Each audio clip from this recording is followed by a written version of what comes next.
kena belakang sana kan. Maaf lah kalau dia dah. Kau jangan elak orang sedih. Orang sedih aku tak elak. Saya. Habis salah selalu cakap-cakap. Lepas cakap apa kat awak. Benda ni kadang-kadang datang pada ego sendiri. Nak terima tu lambat sikit tapi terima. Adik-beradik tu ada. Sayang awak. Tak ada rasa nak buang tu. Tak ada. Kalau buang dah lama senang masuk Sungai Bahar. Ya. Doakan. Sama dah maaf dah.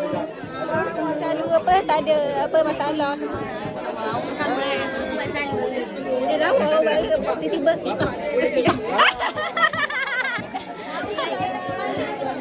Dek raya kan Uncle Syah? Dah. Bagi.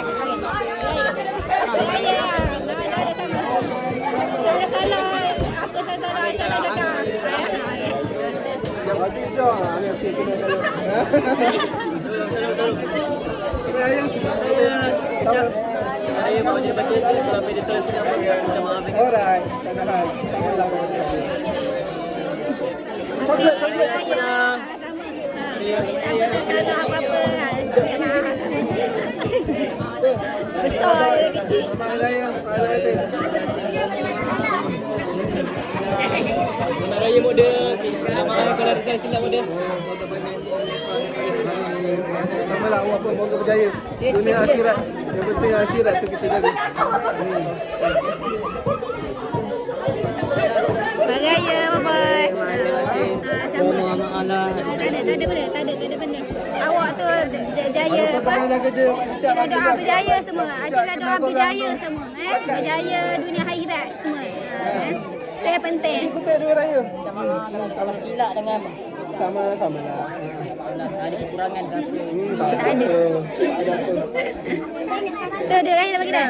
Dia raya. Sampai hari yang mati minta maaf lah kalau dia salah silap. Tak ada. Ada kita ni kita manusia ada kekurangan. Ya. Okey. Selamat Raya.